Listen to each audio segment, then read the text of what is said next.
Welcome to all in the today's session of our program. आज हमारे समक्ष हैं पंडित ब्रिज किशोर, जो कि ब्रिजवासी हैं, जिनकी अपनी पूरी जो रिसर्च है वो भक्ति वेदांत के ऊपर है कि गृहस्थ जीवन में इष्ट देव को कैसे प्राप्त किया जाए। जैसे कि हम सभी जानते हैं, स्वस्थ रहने के लिए अच्छे भोजन की आवश्यकता होती है।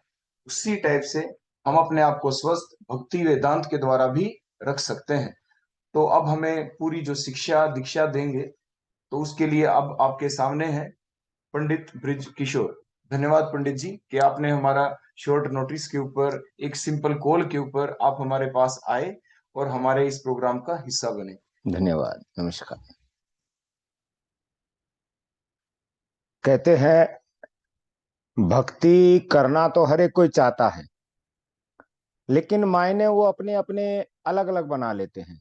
जबकि भक्ति का सिंपल सा मार्ग है, हम सादा जीवन रहें, सादा जीवन रहकर भी हम भक्ति कर सकते हैं। जरूरी नहीं है कि हम 10 घंटे भगवान का नाम लेते रहें, वही भक्ति है। एक कवि ने, किसी संत ने भजन लिखा था, अगर देख दुखिया, किसी को दुखिया देखकर दुखी तेरा मन है, यही तो भजन है, यही तो भजन है। कोई दुखिया है, उसको देखकर अगर हमारा मन द्रवित होता है, अरे भाई ये तो बड़ा दुखिया है, इसकी सहायता करनी चाहिए, मैं किस प्रकार इसकी सहायता कर सकता हूं, तो वो भजन हो जाता है। और वही भजन हमें हमारे जीवन में, हमारे उत्थान के काम आता है, हमें प्रोग्रेस मिलती है, उससे हम ऊंचाइयों को छू सकते हैं। हमारे सनातन धर्म में हर चीज एक ऐसी है जो साइंस से भी जुड़ी हुई है और हमारे आध्यात्मिक से तो है ही है वो, और हमें अच्छा जीवन जीने की शिक्षा भी प्रदान करती है।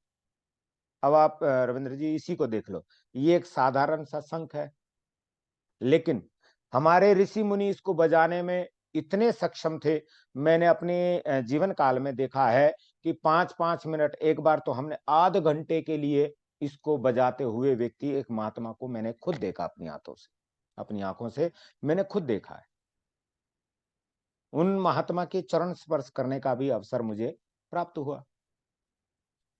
तो ये शंख जब बजता है, मैं आपको इसको बजा के दिखाऊंगा कि कितनी मतलब एनर्जी अपने अंदर आ जाती है। एक ऐसा लगता है कि हमने पता नहीं क्या एक टॉनिक जैसे हमने ले लिया। तो मैं अब आपको पहले ये बजा के दिखाता हूं, इसकी ध्वनि सुनो, सुनने से ही इसके एक ऊर्जा हमारे अंदर आने लग जाती है।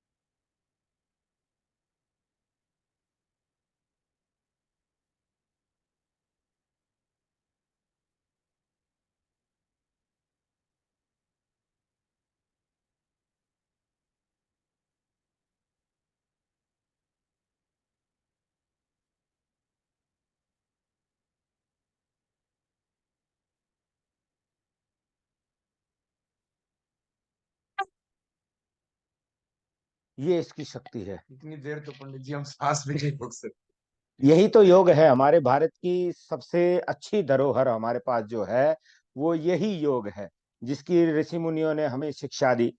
भाई योग करो, योग हर रोग को मिटाएगा।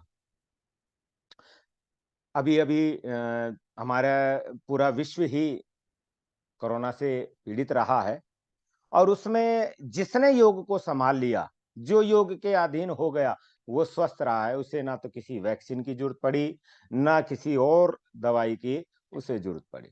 केवल आयुर्वेद के और योग के सहारे ही वो इस कोरोना काल में अपना स्वस्थ रहकर, मस्त रहकर जीवन उसने जिया, जिसमें से मैंने भी एक अनुभव किया था। यही शंख मैं बजा बजा कर पूरे कोरोना काल में स्वस्थ रहा, क्योंकि फेफड़ों में ऑक्सीजन होगी, ऑलरेडी कोई रोग आएगा ही नहीं।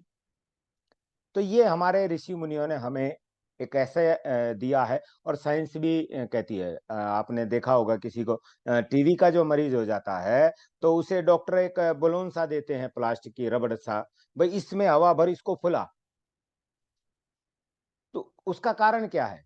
हमारे ऋषि मुनियों ने तो बहुत समय पहले ये हमें शंख दे दिया, भाई इसको बजाओ घर में, इससे एक तो वातावरण शुद्ध होगा।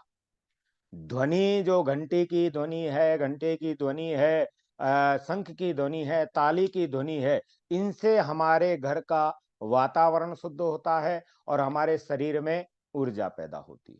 ये हमारे ऋषि मुनियों ने बहुत समय पहले हमें दे चुके हैं। तो सिंपल सी बात है, इसी के भरोसे कोरोना काल में मैंने अपनी रक्षा करी थी इससे। और ब्राह्मण के नाते होने मैं कई घरों में गया भी, वार्तालाप भी हुई, हवन पाठ पूजा करने भी गया। तो ऐसा नहीं है कि मैं कोरोना की चपेट में ना आया हूँगा, क्योंकि हजारों व्यक्तियों के संपर्क में रहा हूँ। लेकिन फिर भी केवल एक योग के माध्यम से मैंने उसको शायद आके वो चला गया, ऐसा मेरा अनुभव है। कभी मेरे को जरूरत है पड़ी ही नहीं। तो हमारे जो धर्म है, जो शास्त्र हैं, वो हमें हर तरह के रोग से मुक्ति दिलाने का मार्ग दिखलाते हैं। ये पूजा चली हुई है, आप ये देखो जरा, इधर लगा के देखना। ये पूजा सनातन धर्म की पद्धति के अनुसार वेदिका बनाए रखी है।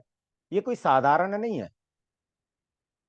गणपति जी बनाए हैं, गणेश जी, श्री लक्ष्मी, ब्रह्मा, विष्णु, महेश, ये चतुर्लिंग तो भद्र, ये नर्मदेश्वर शिवलिंग, ये नवग्रह मंडल, ये हमारा सारा ऋषि मुनियों की धरोहर जो हमें दी है शिक्षा, वही है। इनकी हम पूजा पाठ करके हम अपने अंदर एक ऊर्जा पैदा करते हैं, जो हमें हर मुसीबत से लड़ने का सहारा देती है। अब बहुत से कहते हैं जी आप ये पूजा कराओ, उससे आपका मतलब धन बढ़ जाएगा, ये पूजा कराओ, धन कुछ ऐसा नहीं बढ़ता है, लेकिन हमें उससे पॉजिटिव पॉइंट मिल जाते हैं, एनर्जी मिल जाती है, हमारे मन को संतुष्टि मिल जाती है, जिससे हमें ऐसा लगता है कि हम अब स्वस्थ हैं। अब विचार करो आप, हमारे पास में सब कुछ है, मनुष्य के पास सब है, बीमार हो जाता है, डॉक्टर के चला गया, दवाई ले ली, ठीक होगी। लेकिन मैं आपसे एक प्रश्न पूछता हूं, क्या किसी पक्षी को देखा है कहीं डॉक्टर के जाते हुए? नहीं पंडित। नहीं देखा होगा। क्या वो बीमार नहीं होते? होते हैं।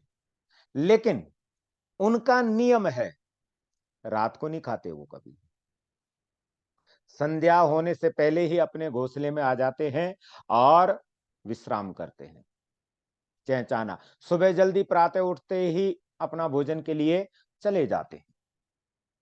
और अगर बीमार पड़ गए तो सबसे पहले वो खाना छोड़ देंगे, केवल पीना, पानी पिया, और जब तक ठीक नहीं हो जाते तब तक वो भोजन ग्रहण नहीं करते। अब उन्हें किसने बताया कि मैं बीमार हूं तो मुझे ये चीज त्यागनी चाहिए? लेकिन प्रकृति ने उनको ऐसा दिमाग दिया, उनको ऐसी स्वभाव दिया कि वो तुरंत अपना भोजन, एक ज्यादा नहीं खाते। आज हमारी समस्या भी ये है, कहते हैं पहले भारतवर्ष में लोग भूखे मर जाते थे, लेकिन आज के इस युग में लोग खाकर मर रहे हैं। आयुर्वेद कहता है जब ये चाहे तब भोजन करो। डॉक्टर भी कहते हैं, साइंस भी कहती है जब भूख लग रही हो तो भोजन करो। लेकिन हम क्या करते हैं, कोई रिश्तेदार आ गया, चलो जी खा लेते हैं, अच्छा ये चीज नई आई है, चलो जी खा लेते हैं। वो खाने के चक्कर में हम बीमार पड़ जाते हैं। अरे ये जब तक नहीं मांगे तब तक भोजन करना ही व्यर्थ है, समझे? तो ये हमारे संस्कृत में, हमारे सनातन धर्म में हर चीज की पद्धति में ये लिखा हुआ है। और बागभट्ट जी ने तो बहुत समय पहले ही ये सारा कुछ लिख चुका थे, लेकिन हम मानते नहीं। हम केवल ये देखते हैं कि हमें आनंद किस चीज में आ रहा है, हमें स्वास्थ्य से कोई लेना देना नहीं होता है। कई बार हम अपना हाँ ठीक है दवाई ले लेंगे, बात खत्म।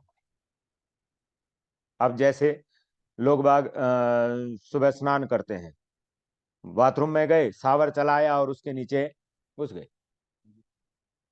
गए, तो वो बीमारी का कारण है, बीमारी होगी ही होगी। हमारी सनातन धर्म पद्धति कहती है कि सबसे पहले पाद्यम अर्घम आचमनियम स्नानम, पहले पैरों को धोआ जाए, फिर मुखमंडल को धोया जाए, फिर थोड़ा सा जल पान किया जाए, उसके बाद में सिर पे जल डालना चाहिए।